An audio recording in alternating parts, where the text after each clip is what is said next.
Welcome back to Autism Live. Oh my goodness, have we got a treat for you right now. I'm so excited that we are welcoming to the show Anita Lesko and Abraham Nielsen. They are married on the spectrum. We talked a lot about you guys on the show right when you guys were getting married because you had the all autistic wedding. And we were so excited about that. We were so excited for you guys. But this is the first time that we are having you both on the show. Welcome. We're excited. Thank you. We're excited too. Well, this is really lovely, and especially on this day, on Valentine's Day, to have you guys on the show is extra. As we were thinking about this, and I was saying, if I'm thinking about love and I'm thinking about autism, what are the things that I want to have on the show? And you guys were the first thing that came to mind. So this is thrilling. But for people who don't know you guys, some people may know you, Anita, as the real life good doctor of autism. Why would people know you as that? Why are you known for that? Okay, well, pretty much everybody is familiar with that ABC smash hit series, The Good Doctor, and it portrays a guy with autism in the operating room as a surgeon, as a surgical resident. Okay, well, I'm not a surgical resident. However, I do work in the operating room providing anesthesia for surgery, and I've been doing it for 30 years now. And so I have to cope with everything. I'm the only person on the spectrum in that setting, and for all these years in every different hospital that I have worked in, which is about 5. And so many people at work watch that show every week, so they have to come the next day and tell me all about what happened. And they keep saying, "Oh, I thought of you, because you're like the good doctor." That's where then they start tagging that on me. So then I continued on with my little new name, and that's how I identify myself as the good anesthetist. There you go, the good anesthetist. And there's a wonderful blog that you've written on the Mighty, which we love the Mighty here at Autism Live. And if people want to read about your day and all the things that you deal with from a sensory perspective, it's a really brilliantly written article that you did. They can check that out on the Mighty. And then let's talk a little bit about Abraham, because he's got a pretty interesting job too. What do you do, Abraham? I work as in a land surveying as an AutoCAD, and my job is to collect from the field data, and I want to draw the construction layouts and all other things that pretty much advanced. I excelled at AutoCAD within 2 years, and the rest of my co-workers, they just work it for more than 10 years. And I just go 100 miles an hour. This is something you're particularly talented at, and it's a very technical thing. It's a very cool thing. So now all of that's wonderful, because it's great when we have passions and things that for jobs, but you guys have a passion for each other as well, and you are very well known for how in love you are. And I'm so happy to see that you've been married 2.5 years now? Yes. And still clearly in love. So that answers my first question with how's it going? Are you guys still really happy? It looks like it. You're exuding happy. Yes, I think we're even better than ever, just because our bond is stronger than ever. The more you get to know somebody every day, and that friendship just grows deeper. And especially definitely no matter what we are and who we are, and this is our greatly internal bond. Yeah, you guys are amazing. So let's talk a little bit about how this love story started, because Anita, you didn't get diagnosed until quite late. Am I correct? Yes, I was 50 years old, and one day I was at work. Now, my whole life, I always knew I was different and I didn't fit in, but I didn't know why. And I knew I had all kind of sensory issues, social issues, but I didn't know why. I thought I was the only person in the whole world who had these problems. And one night, one of my coworkers, she came into the lounge. I was just getting ready to eat dinner, and she came in kind of all crying. And I said, "What's the matter?" And she said, "My son has just been diagnosed with Asperger's syndrome." I'm looking at her like, "What is Asperger's syndrome?" So she hands me some paper, and I start looking at it, and it was like some kind of like a quiz thing that said if you have 10 out of 12, you have Asperger's. So as I'm reading down and getting to number 11 and number 12, I realized I have all 12 of the symptoms that they had in the paper. And it was that aha moment, as Oprah Winfrey says it, Right. that I realized, oh my God, this is what's been my whole life. Oh my God, so that was how I found out that I'm on the spectrum, just by chance. And Abraham, when were you diagnosed? I was diagnosed like 2.5 years old, and I didn't know life back then, that I didn't understand why I was so different, and why wouldn't nobody accept me. And of course and when I went to, it was a support group meeting, and my darling wife was running an autism support group meeting at the time, I immediately felt it very instantly that our acceptance grows right here. That's amazing. So Anita, how did you go from getting a diagnosis at the age of 50 to suddenly running a support group for Asperger's? Like how did that happen? I mean, that tells us a lot about who you are. Well, I think 3 weeks after I had this epiphany moment, I went to the same neuropsychologist that my friend had taken her son to, because he did adults and children, and I got my formal diagnosis. And immediately, what I realized I needed to do was meet other people that were like me, because as I read in books that I immediately got, that no, I wasn't alone, and there's millions of other people out there just like me with all these same issues. So I actually contacted my local newspaper and asked them that, I said, I want to start a autism support group. Can I get something in the newspaper about it? So they did. They ran an article about me and that I want to start a support group.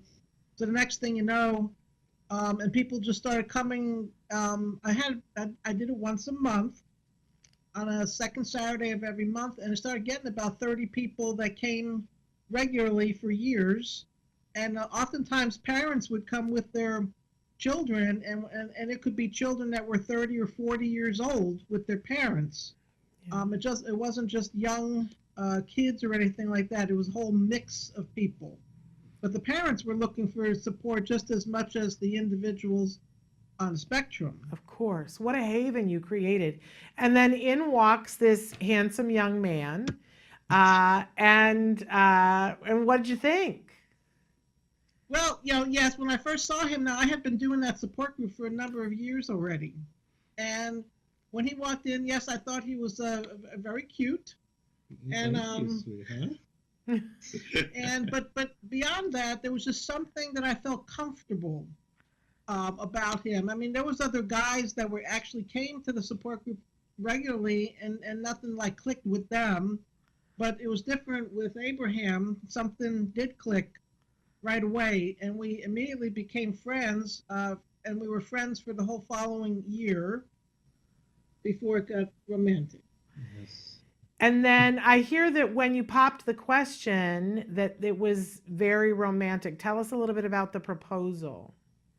Yes, on Christmas. Yes, on our Christmas Eve, I took my darling wife to back outside to the pathway where the Christmas tree once stood, and I proposed a wedding engagement, and I kneeled before her, and I opened the wedding ring, and I said to her, I said, "Darling, would you marry me?" And as of the day, we just cry each other and just kissing and hugging. It was from that moment on, we're like an eternal soulmate, the rarest kind of our relationship on the face of the earth. You're making me cry. What a beautiful, beautiful thing. And I have had the fortune to be at conferences that you guys have been at. You guys are the cutest thing in real life. A lot of times you'll wear matching outfits. Like today you've got the cowboy hats on, but sometimes you got matching Hawaiian shirts on. And it's, if I see one of you at the conference, I know I'm going to see the other one, and the other one's going to be wearing the same color scheme. You guys are just so cute together. It makes everybody smile. It makes my face hurt because I smile for so long. I'm sure that people compliment you guys all the. It's fun to be around you because you're so clearly happy. Um, do people come to you guys and ask you for advice about how do we all get what you have? Actually, we were at a conference at a YAI conference in Manhattan a few years ago, and a couple of people in the audience said, and they were neurotypical, and they said, the two of you need to write a book about marriage and how to have a marriage like you guys have. We I thought that think was so so. cute. I'm just saying. I think you should write a book, and we're going to talk about your books in just a second, but I think you need your own show, your own TV show. They should be following you guys around. You need your own reality show. That would be awesome. And we're showing right now that you guys have been featured in People. You've been featured on Good Morning America, on Yahoo News. You guys are celebrities in your own right. And can we just say, Anita, how much we love your hat that you got married in? You look like a snow princess. Actually, you know what? I actually picked that out.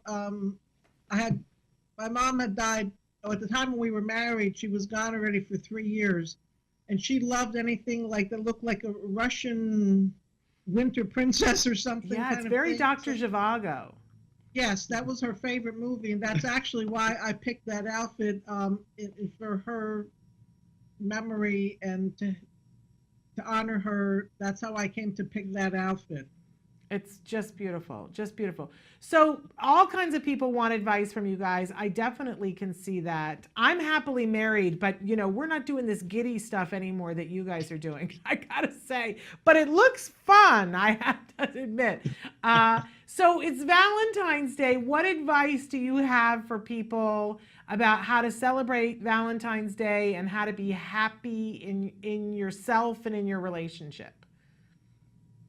I think that, I mean, we talk about this a lot because Abraham and I spend a lot of time talking. Our communication is like the biggest thing that keeps us growing stronger all the time. But acceptance of each other, And especially building our friendship, when we have so many things in common, we know what we do for each other, and then there's love. Love comes into our life, and therefore it becomes soulmate and husband and wife.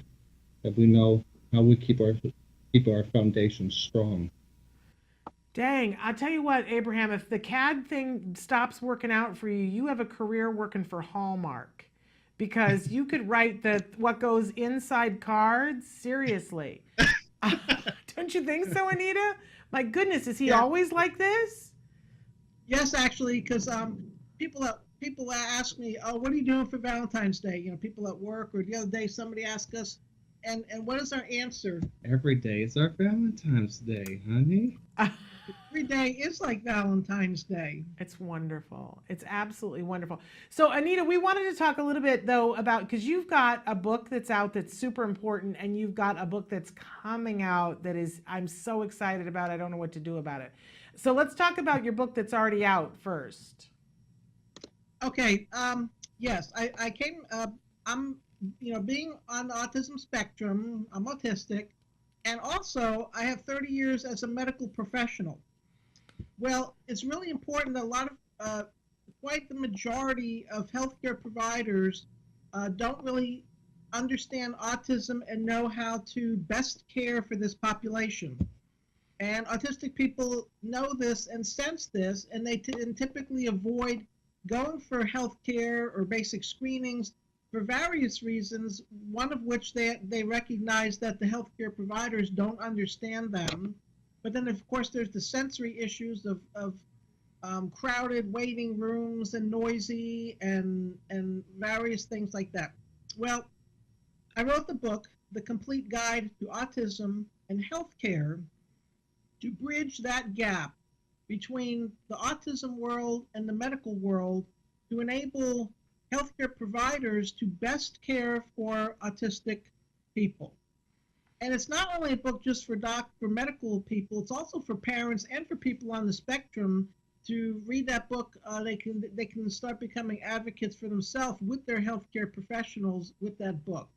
So I'm on a mission as a global thing to change this, to enable the autistic population to be healthier in the long run. And with 1 in every 68 children being diagnosed, and they're all going to grow up to become adults, well, we don't need them all to be unhealthy and unhappy and all kind of terrible problems as they age into adulthood and later, by not seeking the health care that they need. So my job is to bridge that gap and turn things around and make it better for everybody. And there's a foreword by your friend, Dr. Temple Grandin, which is lovely, which leads right into the book that is about to come out, that will be coming out on Autism Awareness Day on April 2nd. Tell us about that book. Well, this book has become one of the biggest journeys of my life. Temple Grandin and I first met her back in 2013 when I had organized an autism conference. I got to meet her then. Then we became friends and would talk on the phone occasionally and to check in on each other just to say hi. And then back in this past April, well, just about a year ago, I had said to her one day, because we were laughing and talking, and she can be like really silly and have laughing jags and all kind of things. And I said to myself, after our conversation, I said to myself, I wish the rest of the world could see Temple the way I see Temple. Because they all see her as the professional and the scientist and all of that, which is great. But they need to see Temple as Temple the person. So I asked her, I said, Temple, what would you think if I wrote a book about you? And then also with her liaison, Teresa Corey from Future Horizons, we came up with the idea of writing it's almost sort of started out like as if it would be her memoir. Then it became like stories that she would just tell a friend. Right. So I interviewed her over 60 hours over the next 5 months. I actually flew out to Fort Collins, Colorado for Temple's 70th birthday party. And that was quite an experience because I got to go out, I got to meet Temple's graduate students. Then I got to go out to the cattle ranch and watch Temple in action with the cattle and the squeeze machine and all of that stuff. So that was very exciting, like as if the Temple Grandin movie come to life right in front of me. Right. I mean, I got to pet the cattle. I mean, it was very exciting. I got to say, I love this. I don't know if you've seen, we did an interview with Temple about 2 years ago, where I drove her to the airport. We did an interview she was speaking at a Future Horizon event, and we did an interview there. But I said to her, I said, Temple, it was right after Oliver Sacks had died, and he was the one who'd written the original article about her, where he talked about her as a person. And I said to her, I said, Temple, I miss that no one talks about that kind of stuff with you anymore. We talk about autism with you, but we don't talk about you, the person, and people want to know. So we did an interview with her in the car with me driving her to the airport. And I said, the one thing we cannot talk about is autism. So we talked about Star Trek and we talked about things and it was such a gas. She is so much fun and she has the silliest sense of humor. And she's so enjoyable to be around. And, it's like a 4-minute interview. So I love the idea of this book because I think it's what we all need more than anything else is to know more of Temple the woman. Well, that's what you're all going to see. I love it, Anita. The interesting thing, every time I did these interviews, Abraham would be right here because I always did it at the kitchen table by my computer. And so Abraham would be there, tidying up the kitchen or cooking. So he heard all of these interviews. But he never got to meet Temple in person until 3 weeks ago. Wow. I was in Baltimore speaking at a Future Horizons conference with Temple, and she had said to me, she goes, I want to meet your husband. Okay, so I brought her up to our hotel room because Abraham was there with our cat. We travel with our handicapped cat everywhere. And so Abraham, tell what it was like to meet her finally. It was pretty unexpected event that I didn't expect the Temple Grandin will come up into our hotel room and to finally meet me and our animal emotional animal support. And it was the most phenomenal experience I ever saw in my entire life. I never saw Temple, that how she transformed herself from coming from living all by herself into finding a really true friend, just like we have our true friendship in begin with. And I saw my darling wife and Temple having a wonderful time for each other, and that gives me a glimmer of hope for the rest of autistic people to see they are capable of having not just having a friendship, but love and relationship. They're belonging. Does he just make you cry all the time, Anita? We have this every day. Every day when I come home from work, because I'm in the OR going and going, first thing he does is he makes me an espresso, and then while I'm sipping that, he gives me a foot massage. You know, I'm wondering, did either one of you ever have a relationship before where you were in love or you had a boyfriend or a girlfriend, or is this really the first relationship for both of you? This is This is it. This is it. I really, so, you know, what's really inspiring to me about that is that so many people are going to be watching this who haven't found love, and they might be on the spectrum or they might not be on the spectrum, but they haven't found love yet. And if somebody had told you that you weren't going to meet the love of your life until after you turned 50, that would seem like a really long thing to wait for. But to have found this kind of love, it's worth it, isn't it? To wait that Yeah, long? it is, and I never think of my age. Yes, I mean, people know there's an age difference between us, but we never think about it. And I feel like I act kind of young and silly for my age anyway. Would just be So us. just be us. That's right. Just be us. Yeah, because what do the numbers matter? But I think that whole idea of that when it finds you, it's the right time to find you, and for people who haven't found it yet, that it could still be coming, but they have to be willing to be in places where they could meet somebody. Because if you hadn't started that Right. support group, do you guys think you would have met? No, no. Well, that's amazing to think about. That, you know, if you do something to help yourself and you get the biggest gift of all time, meeting the love of your life. Really amazing. Now, has there ever been a discussion between you guys? You have your animal, but did you ever talk about the possibility of children, or was that something that you guys, it was off the table? I asked Abraham one time. I said, "What would you think about adopting a child?" And he kind of looks at me like, Mm-mm. Not what he's looking for, huh?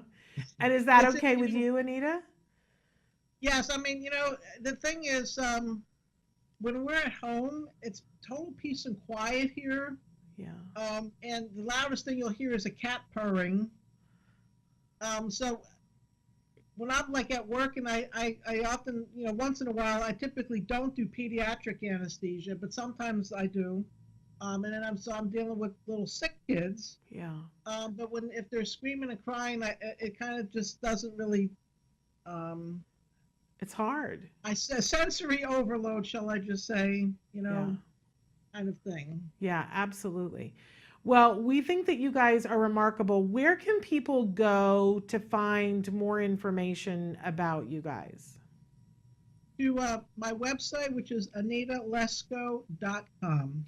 And I'm wondering if there are folks out there that are newly diagnosed or thinking that maybe they qualify for a diagnosis. Can they go to your website as a place to find out more information about getting themselves diagnosed? Yes, and I'm going to be starting a blog on my website, and people are free to write to me. I always answer everybody. And Temple does that as well. And that was something that I was so impressed with her as the more I got to know her. Well, we also found out we're actually very much alike in many ways.